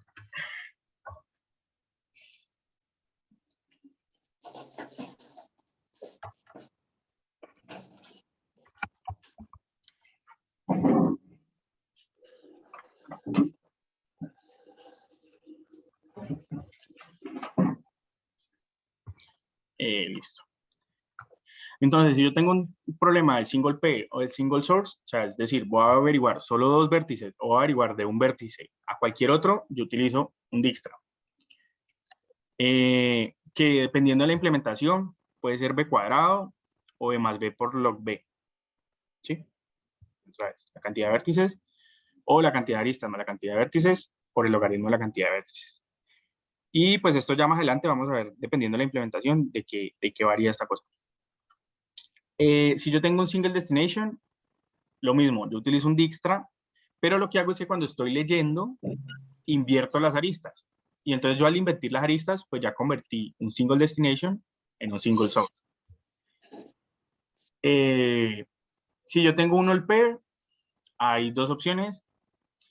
Un algoritmo que se llama Floyd-Warshall o tirar B-Dijkstras. A veces, por temas de complejidad, digamos que Floyd-Warshall es en general un algoritmo lento. Entonces, si uno tiene una entrada muy grande, pues a veces puede que pase por tiempo más bien tirar B-Dijkstras. Y cuando digo B-Dijkstras es en cada vértice tiro un Dijkstra y ya tengo all pair. O a veces lo tiro más bien a requerimiento. Entonces, si me piden información sobre un vértice, tiro el Dijkstra completo para averiguar todos los short paths desde ese vértice y me quedo esperando las queries y puede que no termine ejecutando todos los B-Dijkstras. Mientras que el Floyd-Warshall sí se tira completo, la complejidad de cubo. Entonces, pues normalmente una entrada de 100 logra pasar con un Floyd-Warshall más bien relajada. Ya si la entrada es un poquito más grande, pues hay que pensarlo. Y si tiene pesos negativos, y esto es importante, si tiene pesos negativos, el Dijkstra no me sirve. Toca utilizar otro algoritmo que se llama el Bellman-Ford. Y en general no me va a servir porque, ¿qué es lo que pasa? Piensen, ¿se acuerdan lo que le dije de los ciclos? Que si yo tenía un ciclo, yo podía correr muchas veces ese ciclo. Entonces, si yo tengo ciclos que el total del paso de un lado a otro es negativo, ¿sí? Entonces yo puedo ir de aquí a aquí, meterme en este ciclo, iterar en este ciclo, y luego llegar acá con un costo de 0 o con un costo negativo, muy negativo. Entonces digamos que estos problemas que tienen ciclos negativos, pues en realidad no hay un shortest path, porque yo puedo iterar ahí infinitamente. Y Bellman-Ford tiene la capacidad de identificar esos shortest path. Estos dos algoritmos, el Floyd-Warshall y el Bellman-Ford, creo que están programados para la clase de mañana. Entonces, pues ya con el profe de mañana le abordará este tema. Y si no, pues dentro de 8 días, pues si algo me escriben y dentro de 8 días revisamos si de pronto queda algo faltando de estos dos temas. Bueno, ahorita sí vamos con Dijkstra, que es el tema propio de esta clase.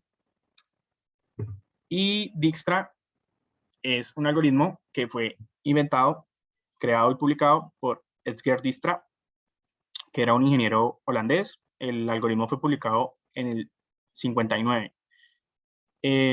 Por ahí vi, entre todo lo que investigué, que este man dijo que se ha demorado 20 minutos planteando este algoritmo y que lo había hecho en la cabeza porque estaba más o menos buscando una cafetería y se le ocurrió pensar en un algoritmo para encontrar la cafetería más cercana y lo publicó.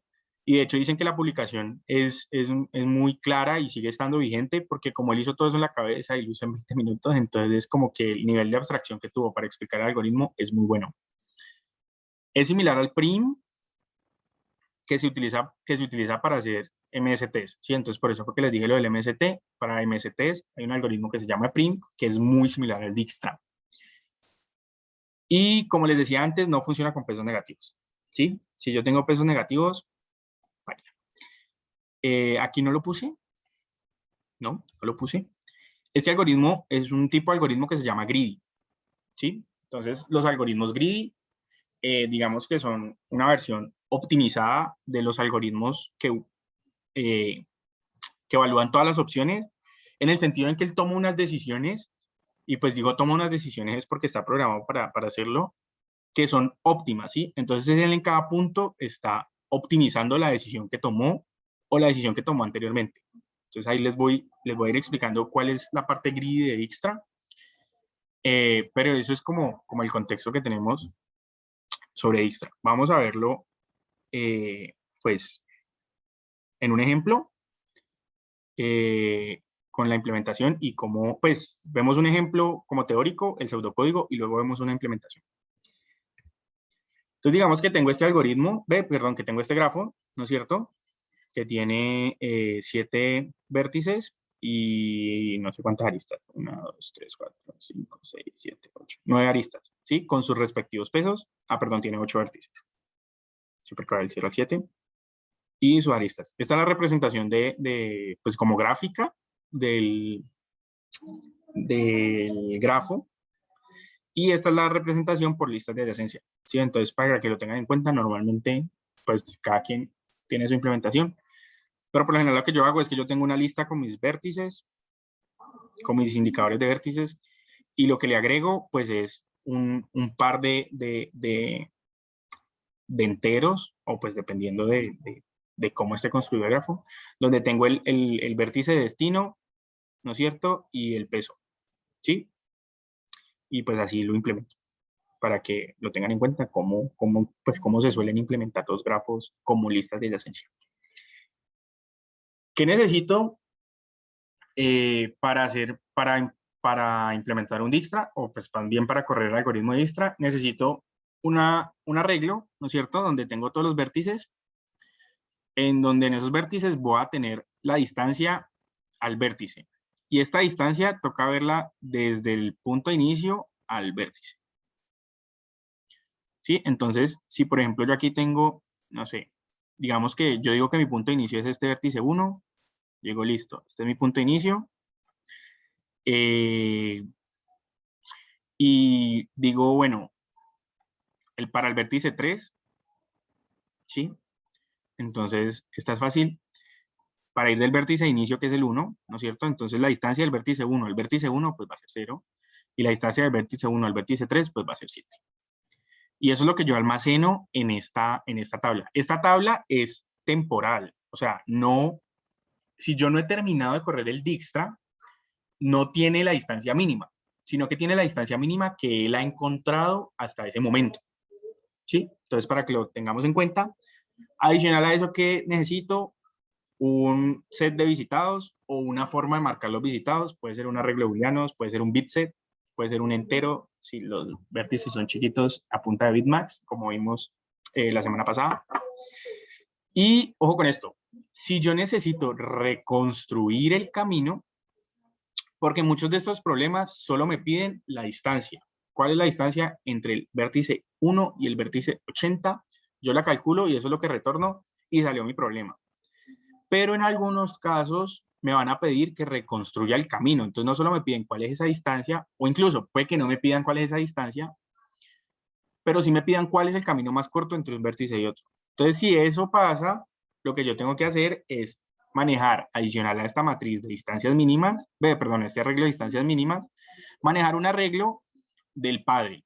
Y yo digo el padre refiriéndome a cuál fue el vértice que visité antes, que es el que me está dando ese peso. Entonces, por ejemplo, aquí en el caso del 3, el padre del 3 sería el 1, y pues el padre del 1 no existiría, o podría ser el mismo, ya depende de cómo quieran hacer la implementación. Y cuando yo tengo esta matriz llena de padres, pues luego vemos que lo que yo hago es devolverme, ¿no es cierto?, de atrás hacia adelante, viendo cuál es el padre, cuál es el padre, cuál es el padre, hasta que llegan los inicios, y así es como yo reconstruyo el camino en un Dijkstra. Si no me están pidiendo el camino, yo puedo omitir completamente esta parte y me quedo solo con el arreglo de distancias mínimas y con el arreglo de visitados o con el set de visitados. Si me están pidiendo el padre, pues entonces toca agregarle este otro arreglo. Y si solo me están pidiendo el camino, pues igual me quedo con los dos arreglos, porque este arreglo de acá, el de las distancias mínimas, pues no solo es para calcularla al final, sino que también es hace parte de cómo el algoritmo hace su seguimiento. ¿Listo? Entonces vamos a ver un ejemplo. Pues espero que hasta ahí les haya quedado más o menos claro como qué es lo que tengo que tener guardado, y ya luego vamos viendo cómo avanzo, lo que les decía. Pues. En este caso son iteraciones, pero pues vamos viendo por partecitas. ¿Qué es lo primero que yo hago? Inicializar estos elementos, ¿no es cierto? Entonces, visitados, pues lo inicializo vacío. Y la distancia mínima, como les dije que eso guardaba era el estado en el que está el algoritmo ahorita, pues yo digo que esto es infinito. Sí, en el momento en el que yo voy a iniciar mi Dijkstra, yo digo que todos los vértices están a una distancia infinita del vértice. Que en ese sentido el infinito, pues implica que yo no he encontrado un camino hacia ese vértice. Por temas de implementación, normalmente este infinito, pues dependiendo, es gustos, uno lo puede definir, y eso quedó re feo.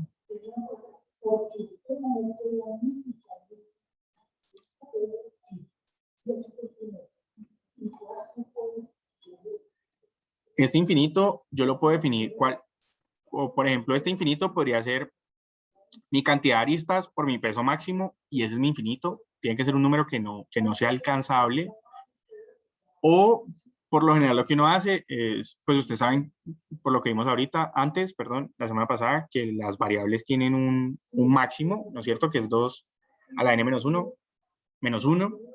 Entonces, pues uno puede hacer algo como, si por ejemplo estás en un entero, 2 a la 30 menos 1, ¿sí? Normalmente uno le baja la mitad, porque como uno va a ir haciendo sumas en el proceso, hay que tener cuidado, porque si eso no está controlado, el desbordamiento de enteros, por ejemplo en lenguajes como Java, produce números negativos.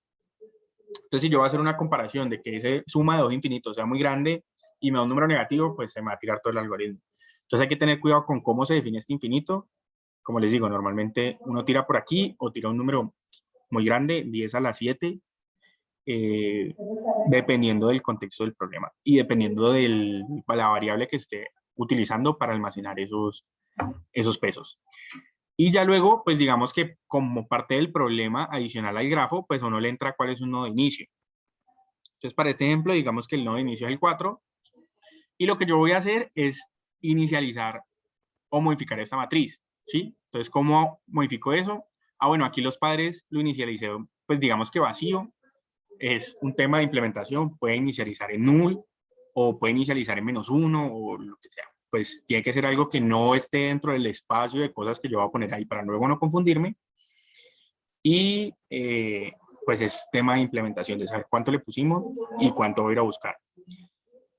Aquí lo primero que yo hago es, como empezar con el nodo 4, decíamos que lo primero que tengo que hacer es marcar este número como 0, ¿sí? Porque la distancia mínima, recordemos que esto es distancia mínima, pues de 4 a 4 va a ser 0. Y ahí ya empezamos a ver el algoritmo, ¿sí? Entonces digo, listo, este va a ser mi vértice, pues que he denominado B', que es como mi vértice de interés, y veo cuáles son los vértices que son adyacentes a ese vértice, ¿sí? Entonces en este caso tenemos 3 vértices, el vértice 0, el vértice 2 y el vértice 6. Y lo que yo voy a hacer es que por cada uno de esos vértices voy a ir a actualizar la matriz de, perdón, el arreglo de distancias y el arreglo de pares. ¿Cómo lo voy a actualizar? Entonces acá abajo tengo el cosa como técnico, pero ¿cuál es la idea? La idea es yo voy a ir a 0, ¿sí? Entonces primero miremos 0.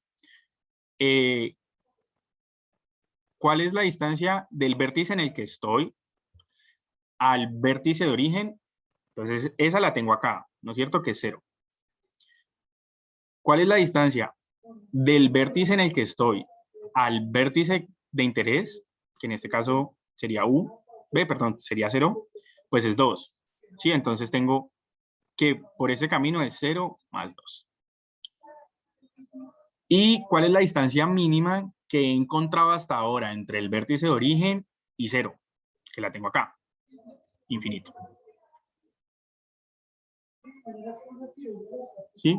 Y ahí es donde yo les digo, listo, tengo la distancia del vértice de interés, del vértice en el que estoy, más la distancia de la arista entre ese vértice de interés al vértice de ese vértice en el que estoy al vértice de interés, y la distancia mínima que he encontrado a ese vértice de interés, me quedo con el mínimo. En este caso el mínimo, pues es 0 más 2. Y entonces me quedo con un 2. Y para llenar P dice, si esa distancia nueva, computada, ¿no es cierto?, es menor que la distancia que yo tenía, entonces lleno ese padre de ese vértice de interés, en este caso es 0, con el vértice en el que estoy. Entonces digo que el papá de 0 es el vértice 4. Y listo. Y me muevo al siguiente. Esto en realidad, digamos que no importa el orden en el que yo lo recorra en un problema clásico de short span, ¿sí? Y pues digamos que en general en short span pues no tiene mucha importancia, pero en algunos algoritmos, por algunas razones, sí les piden que lo recorran en un orden en particular. Normalmente los va a recorrer en el orden en el que se caigaron y no hay ningún problema porque esto es, digamos que es muy parecido en el sentido a un BFS, porque yo lo primero que estoy viendo es todos estos, ¿sí? Yo no me estoy yendo hasta el fondo, sino que estoy viendo primero los que están más cercanos. Entonces, en realidad no va a importar el orden porque yo voy a hacer todas esas evaluaciones en el mismo paso, antes de saltar a una siguiente iteración.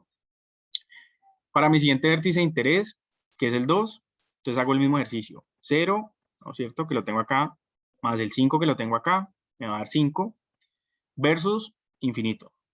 Entonces, fuera infinito, 5. Como actualicé, entonces aquí pongo 4. Los 4 no son consistentes. ¿Sí? Luego me muevo al siguiente. ¿Cuál es el siguiente? 6. ¿No es cierto? 4 a 6. Primero, de 4 a 4, porque en este caso 4 es el de entrada. 0. Más de 4 a 6 tengo 9. ¿Sí? Eso me va a dar 9. Contra infinito, esto es 9. Y esto es 4. Y ahí ya recorrí todos los vértices que son adyacentes a 4. ¿Y cuál es mi siguiente paso? Pues añado 4 a mi arreglo de visitados. ¿Sí? Y entonces eso queda algo así. Esto es lo que les decía. De 0 voy a 2, de 2 voy a 5, de 6 voy a 9, y los papás, perdón, a 6 llego en 9, a 0 llego en 2, 2 llego en 5, y el papá de 0 es 4, el papá de 2 es 4, el papá de 6 es 4. ¿Cómo escogí este vértice inicial? Porque si ustedes miran acá en la tabla original, era el de menor peso, el de menor distancia, ¿sí? Que es 0. Entonces, pues digamos que el primer paso es trivial porque por el que voy a empezar es por el que empieza mis caminos, pero para generalizarlo es yo siempre en mi siguiente paso, lo que voy a hacer entonces es elegir el siguiente vértice que tenga la menor distancia que no haya visitado todavía. Entonces, como el 4 ya lo visité, lo descarto. ¿Y cuál es el de menor vértice? ¿Cuál es el menor distancia? Pues es el 0, ¿no es cierto? Entonces yo empiezo mi análisis con el vértice 0, que es el que está acá arriba. Y voy a ver cuáles son mis vértices de interés. Entonces mis vértices de interés, ahí le agrego una condición adicional, son todos los vértices adyacentes a 0 que no haya visitado antes. Entonces yo 4 ya lo visité, ¿sí? Y para 0, mi único vértice de interés entonces va a ser el 3. Hasta ahí Todo claro, ¿no es cierto? Nuevamente, si tienen alguna pregunta, me escriben o me interrumpen y vamos avanzando. Aquí es donde les decía que la implementación de este algoritmo va a cambiar su complejidad. ¿Por qué? Porque yo tengo que ir recorriendo estos vértices de menor distancia a mayor distancia. Entonces, si yo tengo una estructura plana como esta, que es un arreglito simple, cada vez que yo quiera ver cuál es el menor, yo voy a tener que hacer un recorrido sobre esta matriz, ¿no es cierto? Que me va a tomar B. Y pensando en que eso lo voy a hacer B veces, pues eso me tira un B cuadrado. Y ahí es donde sale el B cuadrado de la complejidad básica del algoritmo. Yo manejo esto como un arreglo, ¿sí? Y lo voy a hacer en todos los vértices. Pero si, por ejemplo, yo en este caso, en vez de tener esto, que es un arreglo, tengo una cola de prioridad, ¿sí? Donde yo digo, vea, a un peso 2 está el vértice 0, a un peso 5 está el vértice 2, a un peso 9 está el vértice 6, y voy agregando los elementos a medida que me los voy encontrando, que voy haciendo estas actualizaciones, los voy agregando en esta cola de prioridad, y siempre saco el primero. Entonces miren que, no sé si de pronto saben, pero agregar algo a una cola de prioridad o a un arreglo ordenado, porque también lo podría hacer a mano, me cuesta log de la cantidad de elementos que tengo, ¿sí? Y sacar el primer elemento de una cola de prioridad me cuesta 1. Entonces, ¿qué es lo que pasa? Cuando yo venga a ver aquí, ¿sí? Pues yo voy a revisar esa cola de prioridad, voy a ir retirando elementos de esa cola de prioridad, que en el peor de los casos voy a tener todas las aristas, ¿sí? Pero cuando yo vaya a agregar uno nuevo, en el siguiente punto, pues va a ser log de n.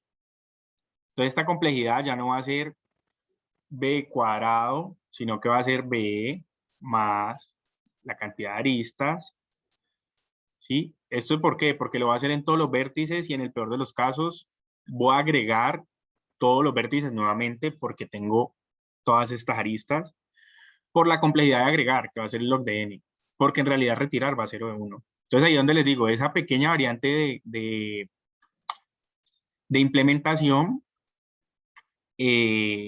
hace que la complejidad de este algoritmo baje de b cuadrado a b log de n. Vamos a ver la siguiente iteración. Entonces dijimos, selecciono el 0, selecciono el vértice 0, ¿no es cierto? Y mi vértice de interés va a ser el 3, que es lo que tenemos acá.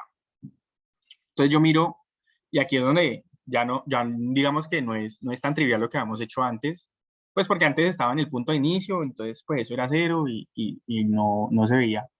Pero miren que lo que yo voy a hacer aquí es, mi vértice de interés, como es el de menor, y aquí es donde está lo greedy del algoritmo, como yo estoy seleccionando el menor de esta lista para buscarlo, entonces yo ya sé que de todos los caminos que yo he elegido, el mínimo camino a 0 es 2. Porque estos números son mayores, pues menos este que ya lo visité, porque estos números son mayores. Entonces, cualquier camino que yo encuentre a partir de estos puntos que llegue a 2, va a tener como mínimo, en este caso 5, en este caso 9, entonces ya no va a ser el menor es 2, hasta que lo que he encontrado ahorita, ¿sí? Y ya no va a poder encontrar otros caminos. ¿Por qué? Porque estos vértices que siguen en infinito no están conectados directamente con el vértice anterior, que sería el 4, así que se van a tener que conectar a través de alguno de los que sí está conectado, que va a ser 2, 5 o 9, perdón, que va a tener peso 2, 5, 9.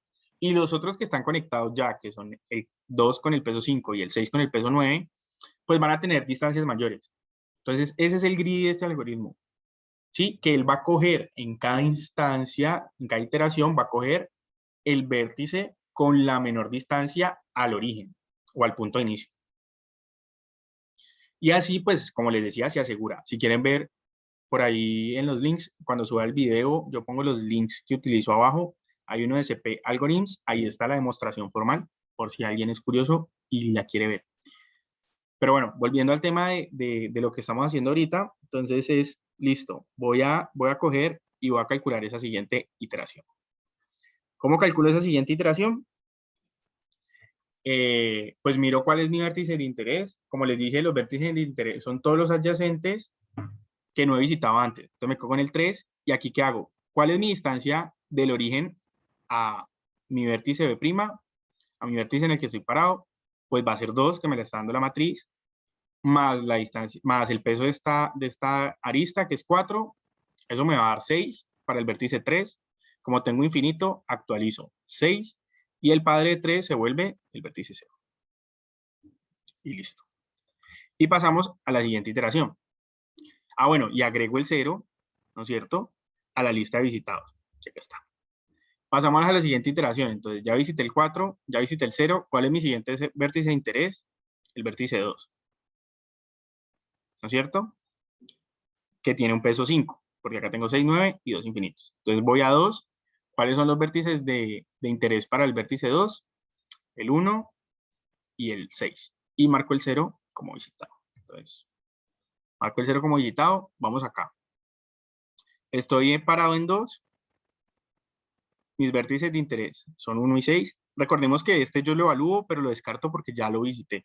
Y lo mismo va a pasar con la cola. Si yo tengo la cola, yo voy agregando todos los vértices y lo que me aseguro es que cuando yo saque el vértice no lo haya visitado para entrar a él. Si yo ya lo visité, simplemente lo descarto y miro cuál es el siguiente, y miro cuál es el siguiente, y miro cuál es el siguiente, hasta que encuentre uno que no haya visitado o hasta que se acabe la cola, que sería el caso en el que termine el algoritmo de esa sección del grafo, porque puede que esa sección del grafo, puede que el grafo no sea conexo, entonces no va a tener todos los nodos. Acá vamos a ver, para 1, ¿no es cierto? Tengo el costo de llegar a 2, que lo tengo acá, que es 5, más el costo de la arista, que es 7, es 12, contra infinito, actualizo, y el padre 1 se vuelve 2. Y para el caso del 6, ¿qué tengo? Tengo el costo de llegar a 2, que es 5, más el de la arista, que es 4, o sea, 9, y lo comparo con 9, como no es menor, pues yo aquí no hago ningún cambio, ¿sí? Podría hacerlo porque en realidad no me va a afectar el costo, pero digamos que lo que estoy haciendo es alargando el camino innecesariamente, en este caso en particular. Entonces no lo actualizo. Lo dejo como está y agrego el 2 a la lista de visitados, ¿sí? Y listo, me queda así. Agrego el 2 a la lista de visitados, el peso nuevo se vuelve 12, y actualizo aquí. Cancelo este y miro al del siguiente. ¿Cuál sería el del siguiente? Ya visité 6, ya visité 4, ya visité 2. El siguiente sería el 3. Entonces vamos al 3. ¿Sí? Miren que aquí el 3, el vértice 1 vuelve a ser de interés, porque yo todavía no lo he visitado. Probablemente yo ya lo agregué a la cola y ya está ya en lista de espera, pero yo todavía no lo he visitado, o sea, no he entrado en la iteración sobre ese vértice. Entonces vuelve a ser un vértice de interés y vuelve a jugar en el algoritmo. Entonces revisemos, el costo de llegar a 3, 6, más 7, 13, pero para 1 ya tengo 12, entonces no actualizo. Y acá tengo, para el vértice 5, tengo el 6, más el 7, 13, tenía infinito, actualizo, 13, y agrego el 3 como padre del 5. ¿Y qué más hago? Añado el 3 al set de visitados. Y ahí vamos, el 13, el set de visitados, y el 12 no lo toqué. Cojo el siguiente. ¿Cuál es el siguiente? Es este 6 con 9, si no estoy mal, ¿sí? Y marco este como visitado. El 6 con 9 es este. Vamos a ver, ¿sí? Vértices de interés no tengo en este caso porque los dos adyacentes ya están visitados. Entonces, ¿qué hago? No actualizo nada, pero sí tengo que agregarlo a mi set de visitados, ¿sí? Y eso es lo único que hago. Marco como visitado, avanzo al siguiente, el 1, nuevamente, no tengo vértices de interés dentro del ciclo, pero lo agrego a mi set de visitados y paso al siguiente, que sería el vértice 5 con peso 13. En el vértice 5 con peso 13, tengo dos vértices adyacentes, solo uno de interés, que es el 7. ¿Cuánto me cuesta llegar a 5? Lo tengo acá calculado, 13, más 7, que lo tengo acá. Entonces digo, vea, 20 contra infinito, actualizo, y el papá de 7 se vuelve el 5. Y terminé, ¿no? Me falta un vértice, ¿sí? que sería el último, en este caso el 7, que tiene un peso de 20, no tengo grafos de, no tengo vértices de interés, entonces solo lo agrego al set y listo. Ya terminé mi tabla con las distancias mínimas desde el vértice de origen, que en este caso es el vértice 4.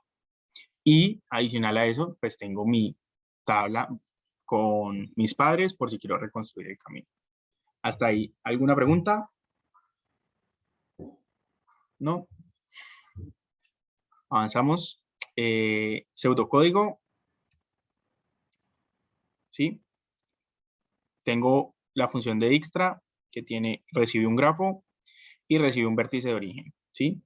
Por cada vértice en el grafo, lo que hago es inicializar, lo que les decía. Yo inicio las distancias como infinito y el anterior o el padre como nulo. Y en este caso, pues, él dice, añada todos los vértices que no sean ese a la cola de prioridad. ¿Sí? Hay algunas colas de prioridad, dependiendo del lenguaje, que son dinámicas, entonces yo podría actualizarle el peso y la cola se me reorganiza.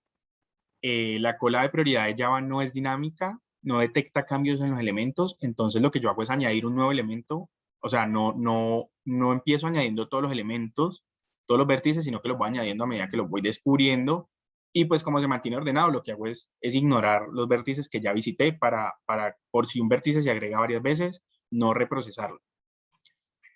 Marco la distancia del vértice de origen como 0, mientras la cola no esté vacía, ¿qué voy a hacer? Saco el mínimo, ¿sí? Entonces aquí, como les decía, como esta cola, pues este pseudocódigo asume que la cola se actualiza, no valida, pero si yo no tengo una cola que se actualice, sino en la que añado varios elementos, tengo que validar que no lo haya visitado antes. Y por cada vecino no visitado, ¿no es cierto?, de ese vértice, pues denominado U, de ese vértice B, calculo una distancia nueva, que va a ser la distancia B más el peso de la arista, y si esa distancia es menor a lo que ya tenía calculado antes, pues actualizo la distancia de ese vértice y actualizo ese padre y eso es lo que retorno. Y listo.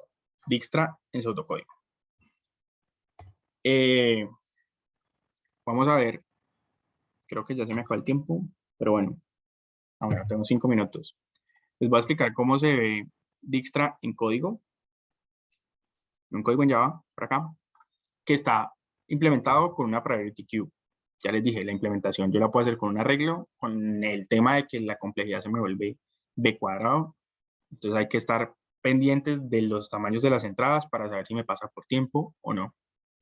En este caso, tengo una clase arista que tiene, vértice, no, sí, arista. Arista que tiene un origen, un destino y un peso.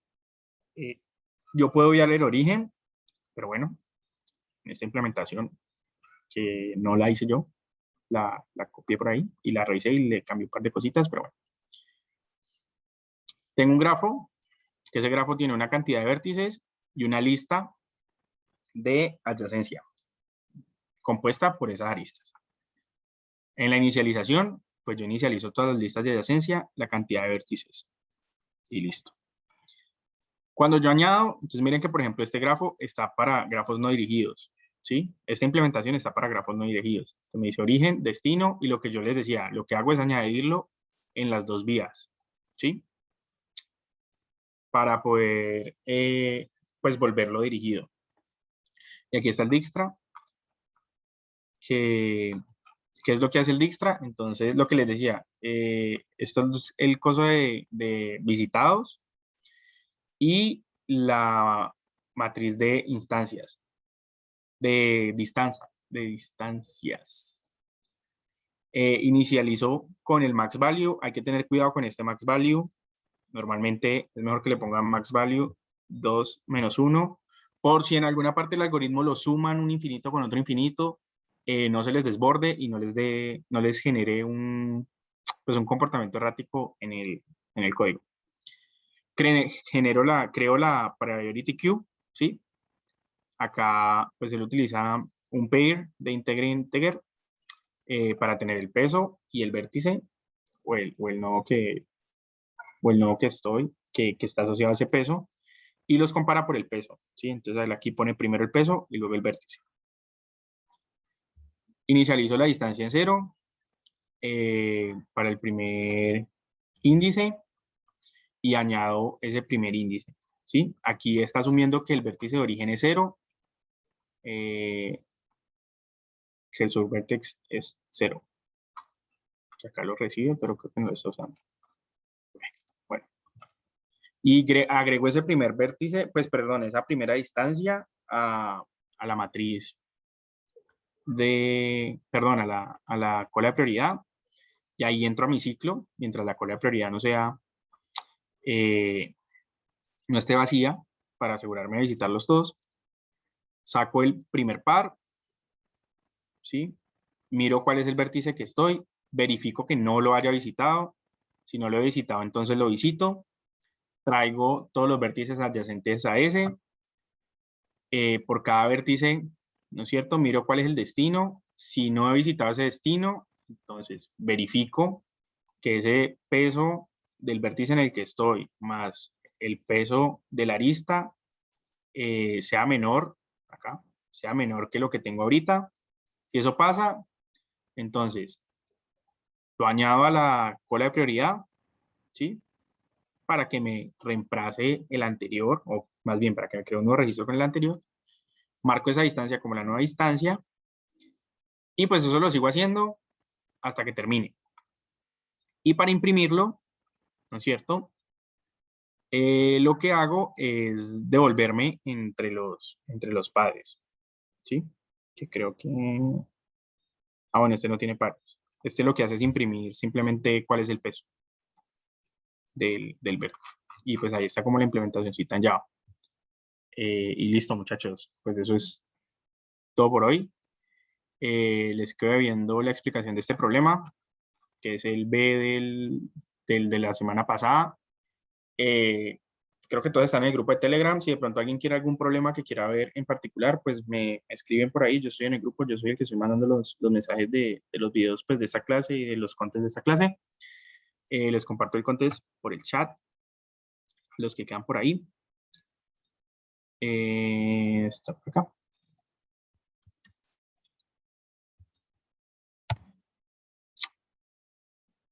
Y listo, muchachos. No sé si de pronto alguien tiene algún otro comentario o algo.